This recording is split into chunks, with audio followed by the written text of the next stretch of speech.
Welcome to the YouTube Creators Hub podcast, where we help you conquer the internet one video at a time. We cover everything from how to start a YouTube channel to how to make a video go viral. And now, here's your host, the one and only Dusty Porter. Hello, everyone, and welcome to this week's episode of the YouTube Creators Hub podcast. This is episode 318. If you're looking for a interview style podcast where I talk with YouTube creators and talk with them about their journey. I ask them kind of the strategies they've used to succeed on YouTube, the different things that they've gone through to get to the point that they are now, and what makes them tick as a creator, and so much more. If that sounds like something you'd be interested in, stick around. If you are new, if you're an old-time vet, just hang tight. We'll get in the conversation really soon. Huge thank you and shout out to TubeBuddy for continuing to support and sponsor the show. It's that one tool, Swiss Army knife of YouTube tools that will shave hours off of your YouTube workflow each and every week. I promise you guys, you will not regret it. You'll get a free 30-day trial, a free entire month if you use our link in the show notes. We would really appreciate it. Also over on patreon.com/DustyPorter, if you support us at the analyst tier or higher, you will get a shout out on an episode once or twice a month, depending on how I'm feeling that specific month. Also, you'll get access to our creator Discord, where we have past guests and other patrons on there, where you can talk YouTube shop all throughout the week, and just the benefit of being able to support the show and help us keep the lights on here on the podcast. And then lastly, I want to mention, I have a Google form in the description of each one of these podcast episodes. If you go there and you think that you and your channel and your content or someone that you know would be a great fit for the podcast, please submit them to that form. Let me know if you think you'd be a good fit for the show. A guest recommendation form per se. I'd love to have recommendations. I've got some of my best guests from other people who listen to the show, and they're like, hey, I've been consuming Creator X's content for years. I think they'd be a great fit for the podcast, and that's how I've gotten some of my most wonderful guests here on the show, and I would really appreciate that help if that's something that you're interested in. Also, stick around at the end of the episode where we do the question of the week. I ask a question at the end of each episode, and then you guys reach out to me on Twitter at DustyPorterYT, and you answer that question. And so it's a good kind of community feedback type of format, and I've really enjoyed doing it the past month and a half, and it's something that's going to stick around for the time being, so definitely hang out for that. And don't forget to subscribe if you haven't already. It's absolutely free. That way, every time we go live with a new conversation here on the podcast, you will get notified. We are on all of your major podcast providers, Apple Music, Google Play Store. We are on Spotify, Stitcher, iHeartRadio. We're on them all. So wherever you may listen, we are there. Hit subscribe. No cost to you. It just, again, notifies you every time we go live with a new episode. All right. With all of the house cleaning stuff out of the way, let's jump into this week's conversation. Hello, everyone, and welcome to this week's conversation on the YouTube Creators Hub podcast. Super excited today to be joined by John Lloyd from the Holy Smokes BBQ channel over on YouTube. John always loved outdoor cooking. During the shutdown of 2020, he got his first smoker and started a YouTube channel after he fell in love with the process of smoking meats. Thus, the Holy Smokes BBQ channel was born. Now, John, that was brief, but I want you to tell me and my audience a little bit more, kind of the story behind the Holy Smokes BBQ channel. And by the way, I love that name. Thanks so much. Yeah, so first off, thanks for having me on. This is a real treat to be able to join you and tell the Holy Smokes story, as it were. So like I said, in the summer of 2020, it was actually Father's Day of 2020 when I got my first smoker. And Nice. I've always loved outdoor cooking. I've always been a grilling guy. I have 3 kids most of whom, I have a daughter who's a vegetarian, but my other 2 kids absolutely love grilled foods, and my wife does as well. And so I got this smoker on Father's Day while I was visiting. I was visiting my mother-in-law, and I saw that her neighbor across the street was using a smoker. And I thought, that'd be kind of cool to have one day. And my wife said, well, it is Father's Day. Why don't you go get one?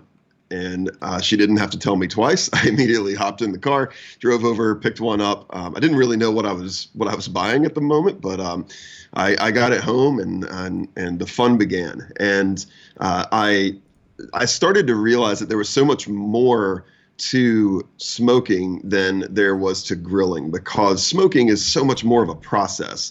and you're leaving things in there for, 5 to 10, 12, sometimes even 24 hours or longer, depending on what it is you're making.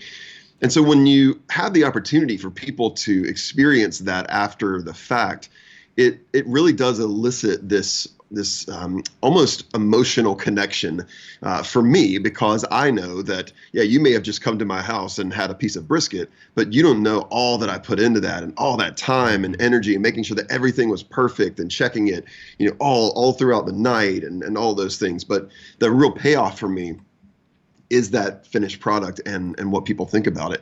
And as far as translating that to YouTube, I realized that, first I was making some delicious stuff and I wanted to just kind of remember it. So I actually started my channel, not really with the goal of even making it public, because I wanted to just have a place where I could sort of catalog online my own outdoor cooking recipes.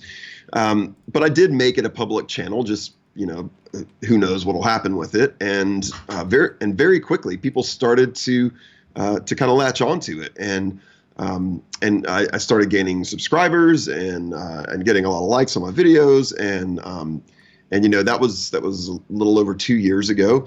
And throughout the course of that time, I became monetized from YouTube. I've gotten several different partnerships and sponsorships with different organizations, all from something that really just started as a hobby.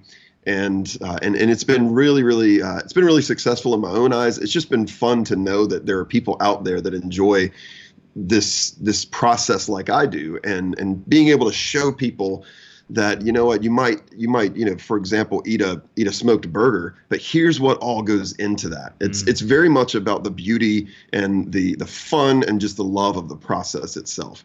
And so that's kind of like the story, of how that all got started.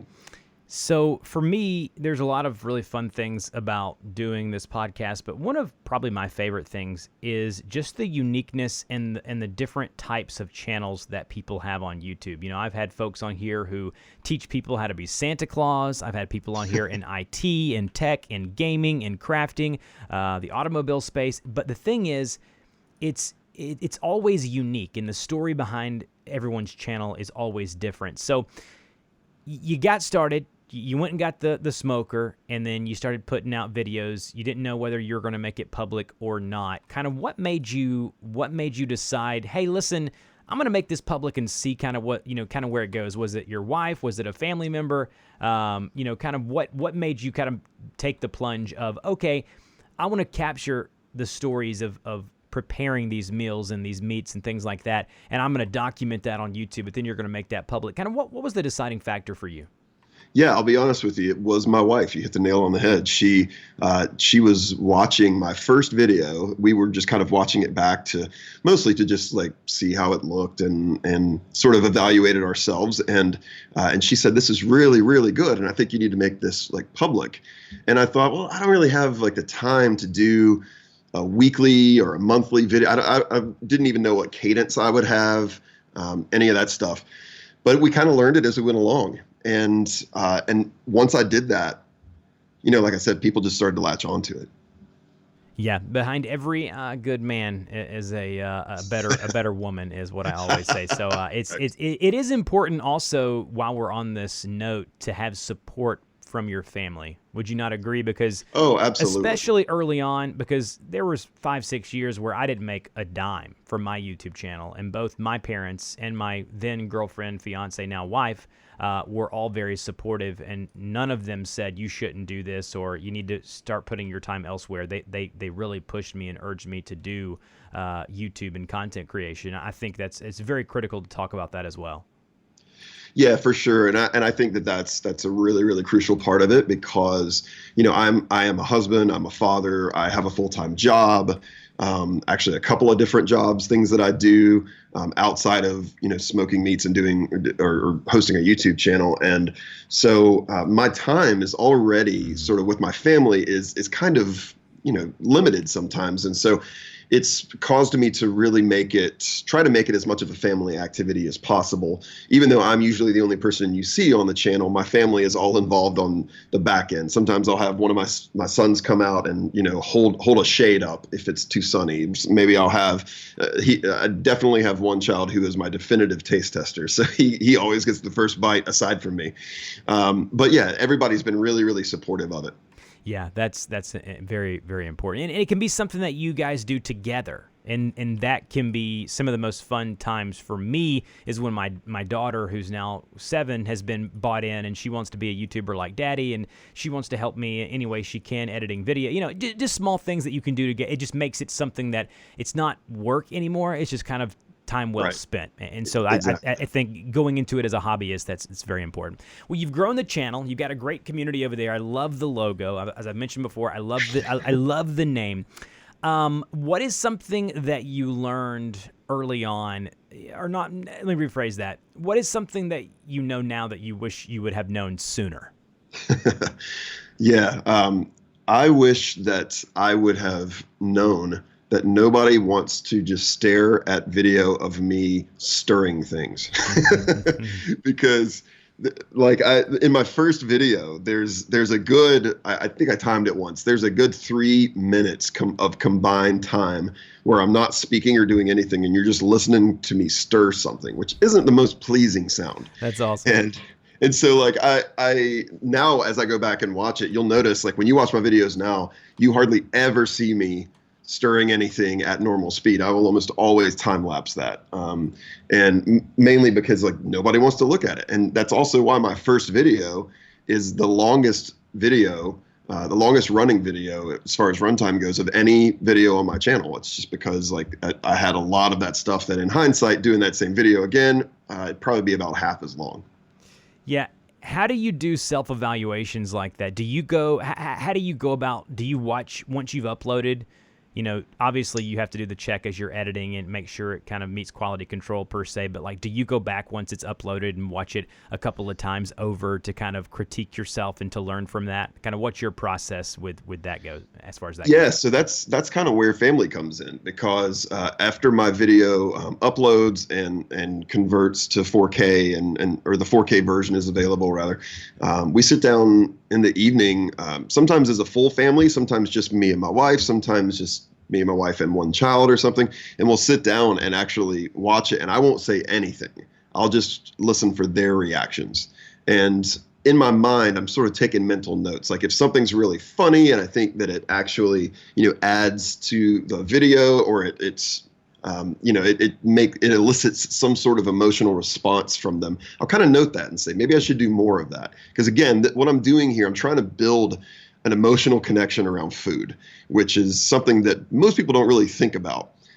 But when I do these kind of close-up shots at the end and my daughter goes, "Oh my gosh, that looks so good," and she doesn't even like meat, then I know I've done something right.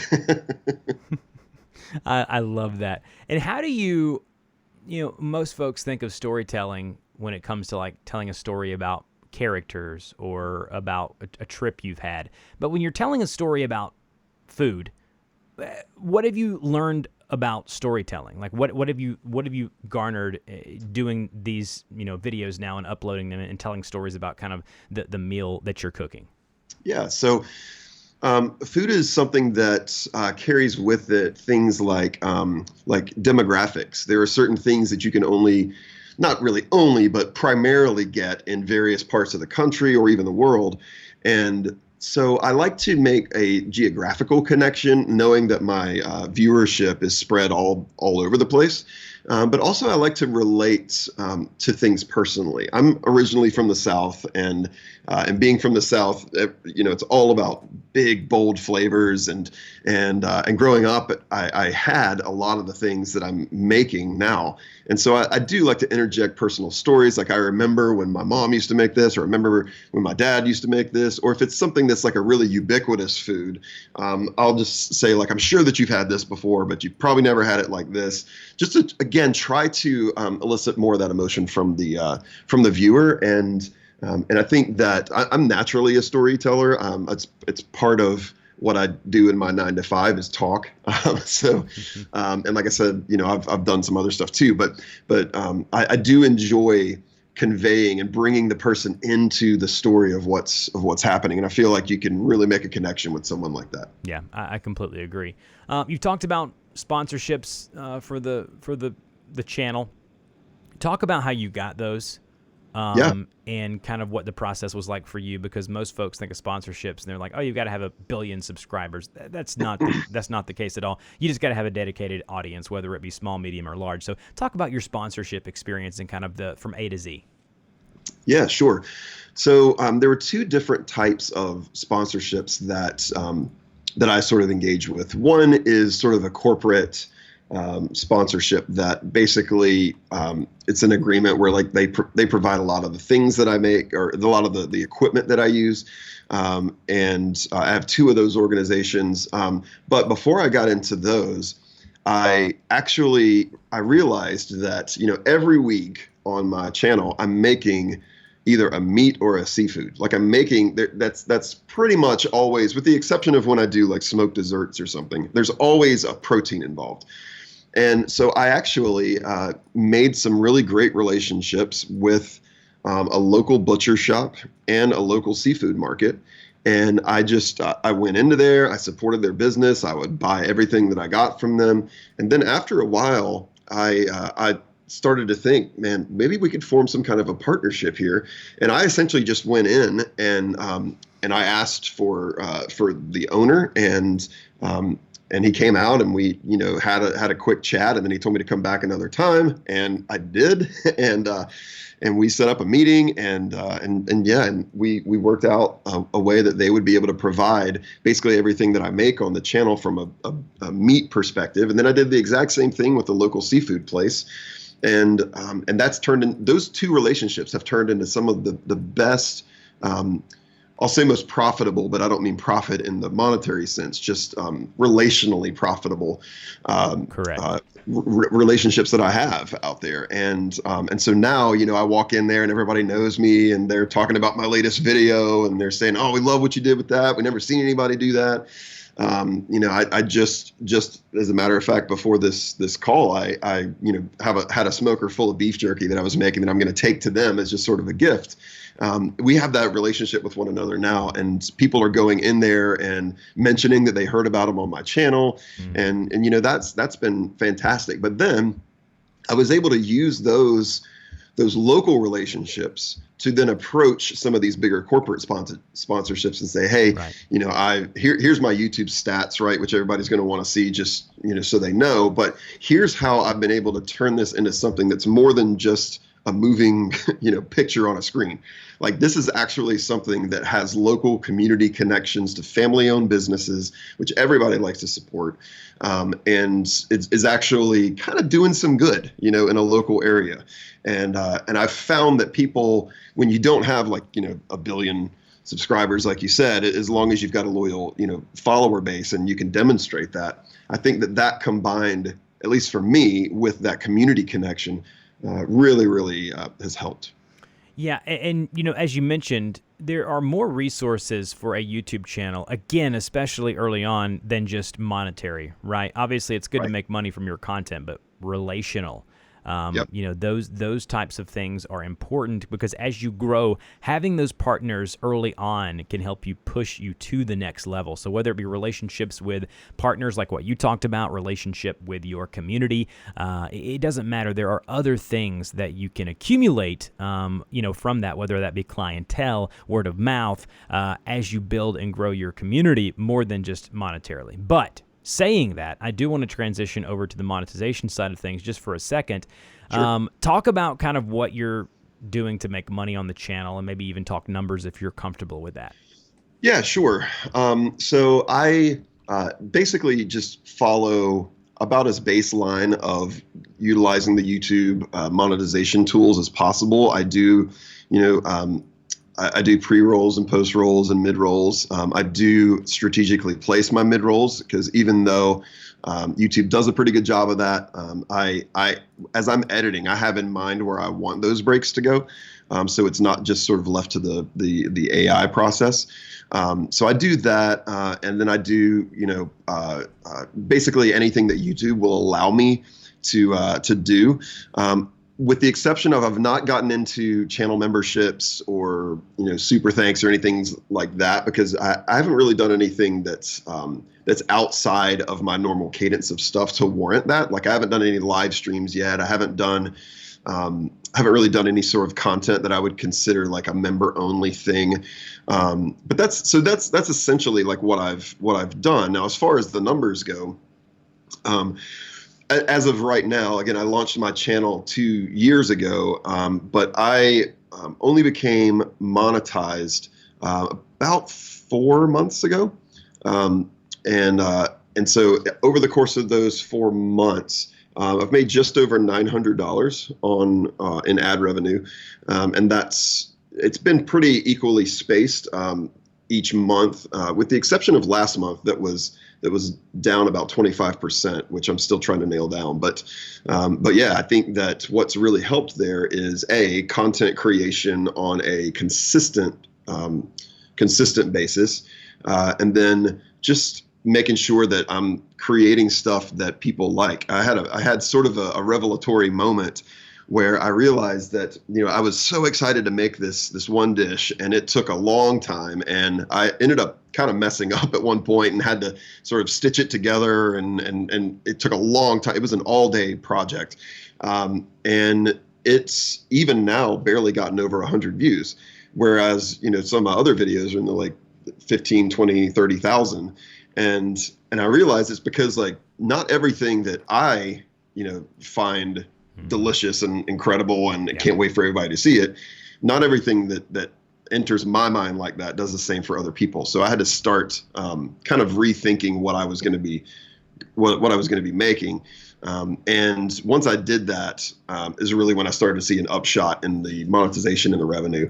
But yeah, so that's kind of where it's at now. Yeah, it's funny to see what videos do well. Sometimes I'll record a tutorial and I'll be like, oh, this is going to be a killer. This is going to, like in 6 months, this is going to be over, 500K or whatever views. But then it flops. And then there's another video that I do and I'm like, I really need to put this out there because it would help people, but I don't think it's going to get that many views. It's not going to do well for the channel. And it like gets a million, it takes off. So it's funny to see what works and what doesn't, and learning that about your channel is critical. And so kind of going through and doing that self-assessment that we talked about earlier is very important.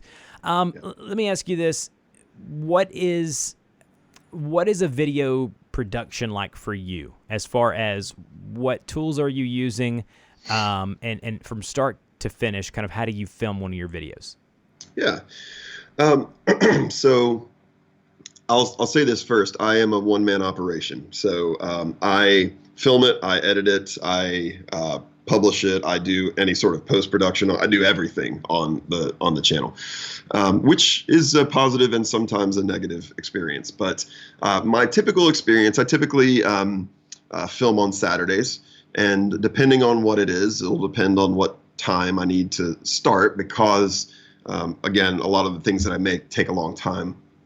I've gotten to the point where now I've learned from a lighting perspective what the best times to film outdoor are, because all of my stuff is exclusively outdoors. And as I'm sure you know, when everybody gets excited about the sun coming out, I don't get excited because it means that I now have to go get my shades and make good lighting. So I'll set my camera up on a tripod. I use a Sony a7 III with a Rode VideoMic Pro and a Sony lens. I forget the actual specifics of the lens, but it was a lens that was recommended to me based on shooting in kind of higher light situations. Mm-hmm. So I use that, and I use a tripod that has 3 stages. So you could set it at 3 different locked heights. Or whatever you want. It also has a detachable monopod. I use I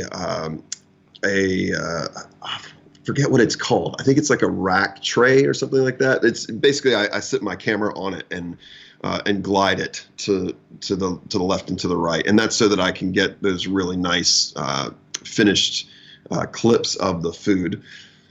I do, like I mentioned earlier, use a couple of different shades depending on what I'm going for. If I'm doing still photography, which I always do at the end for my thumbnail, then I'll typically set those up so that I get the most kind of clarity and the least light obstruction on my food, so that when I throw it into Photoshop and manipulate it, it's nothing goes crazy in the colors. I edit exclusively in Camtasia, which is something I know a lot of people might be surprised by. But like I am an Adobe guy. I love using things like Final Cut on my Mac, or Premiere Pro on my PC. But I found that Camtasia, which is primarily well, not anymore, but primarily it used to be solely based for screen recordings for people to do like product demos and things. But yes, it has some really robust video editing features in it, and for what I need, it works perfectly, and it's not nearly as expensive as some of those other applications for people. And it's one of those things that doesn't have all the bells and whistles, but sometimes you have to ask yourself, do I need all the bells and whistles? So that's what I use for editing, and then I also use that for all of my color correction, and then I use Photoshop for my thumbnail, and that's pretty much it. I love Camtasia. Yeah. Obviously, doing tutorials and how-to stuff, Camtasia is right down my alley. I've actually not really partnered with them officially, but they always send me codes for their newest releases, and I do kind of guides on how to do, kind of what the new features are. So I love Camtasia. It's a great tool. Speaking of tools and what you just mentioned, is there anything that you bought recently under $50 that has changed your life as far as like YouTube and productivity goes? Under $50. Yeah, I love this question. Yeah. I think that probably the thing that I bought most recently was actually a small like tripod for my phone, because I shoot all of my videos in 4K, but I've never had like multi-camera stuff. I've never had like multi-angles, and I started filming a couple of my shots using my phone, and I liked the way that they looked, and so I thought, man, I just need to get a tripod for this, and then I can like have two still shots. So now I start the video as soon as my video starts. I start on my phone as well, filming at a different angle. That way I can do easy cuts back and forth, and the tripod made that like incredibly easy to do. Yeah, I love that. I've got I bought these pins, like writing pins, a couple weeks back, and it really triggered that question. Like I want to know, they were like $8 on Amazon, recommended by someone in my friend group, and I just realized that I enjoy writing now. It's fun to discover little small things that you bought that are not very expensive, because some people think when you think of a video creator or someone doing podcasting or videos, they often go to the $1,000 cameras or the $600 monopod or the monitors or computers that you got to have. But there are small things too that can make very big impacts. So that's true. That's why I love to ask that question. In conclusion, for the channel, for the Holy Smokes BBQ channel, what is next for you, short term and long term? Yeah. So what's interesting is that some of the things that have come from this channel that I didn't necessarily expect is I've actually gotten invited to do some live cooking demos. And so I've done some of those. I have another one coming up in November. Those are kind of local ones here, but I am going to stream them on the channel. So that'll be kind of like a new little thing, and really getting into more of the short form video. And so I've toyed around with some shorts recently, and I just like the exposure. I'm not saying that I'm going to make my living one day on shorts, but I do think that they help drive traffic, and they help with kind of the recognition of the brand of my channel. And so there's some offline things that have come from this, like the cooking classes. I'm about to start selling my barbecue sauce that is kind of all the rage when people have it. I'm going to be setting up some merch that we'll be selling on the channel site, and really interacting more in the community tab, thinking through what it would look like to have members only content. Those are just some things coming down the road. I love it. I love it when a creator has they've got plans. You've got what that next step's going to be. So it's good to talk to you about that. John, what a great interview. The Holy Smokes BBQ channel has got some fun stuff coming down the pipeline. So good for you. Is there anything else you want to share with me before we hop off the call? I'd say that if you want to take a look at my Instagram too, there's some stuff on there that doesn't actually make the channel, so there's some little extra bonus content there. But don't think you got to cook indoors all the time. That's it. Cooking outdoors to get a little bit of vitamin D and cook at the same time. I dabble in grilling, definitely not smoking. My neighbor definitely is into that. I'm not myself, but I'm definitely all about the consuming of the final product. So, John, thanks again for joining us this week on the podcast, and we'll talk to you next time. Awesome. Thanks. It's time for the question of the week. All right, it is time for the question of the week. Last week's question was, what is your tentpole or your evergreen content, kind of the base of your channel? And I got a bunch of responses. I'm going to read two of them for you today. One of them is coming from Jake. He says, I run an automobile review channel where I talk about different cars, makes, and models and the different things as they come out. And he says for him, his tentpole or evergreen content is showing people how to install certain things in their vehicles. And to make that even more in detail, he does specific types and makes and models of cars, so that way it shows up in search results for years to come. Jake, that's a really, really good thing to do. That's awesome. This one's coming in from Liliana over on Twitter. She hit me up over there. She said, Dusty, really appreciate the podcast. Means a lot to me. Each and every week I listen on my weekly jogs. Awesome. I love to hear that. She says that she runs a crafting channel. And she's found that every couple of months, she'll create a series of videos covering what she calls a land craft, where basically for about 3 or 4 episodes on her channel, she does a series where she shows people how to get from the beginning of said craft all the way to the end, and she puts those in little packages and playlists, and she's found that works very well. Well, that's awesome. I love that. That is a really, really good thing. I love hearing stories like that. Thank you, Liliana, and thank you to Jake for responding to this week's question of the week. You can do so by finding me over on Twitter. It is at DustyPorterYT. This week's question of the week is going to be, what is something that you have implemented on your YouTube channel that you wish you would have done much sooner? So something that you've seen results from, and you're thinking to yourself, man, if I would just have done that sooner. Let me know, again, on Twitter at DustyPorterYT, and we'll talk with you guys next week. You've been listening to the YouTube Creators Podcast. We want to thank you and invite you to subscribe to the show, as well as support us on Patreon for great perks, such as having your YouTube channel featured on the show and a link on our website. Until next time, keep uploading those videos.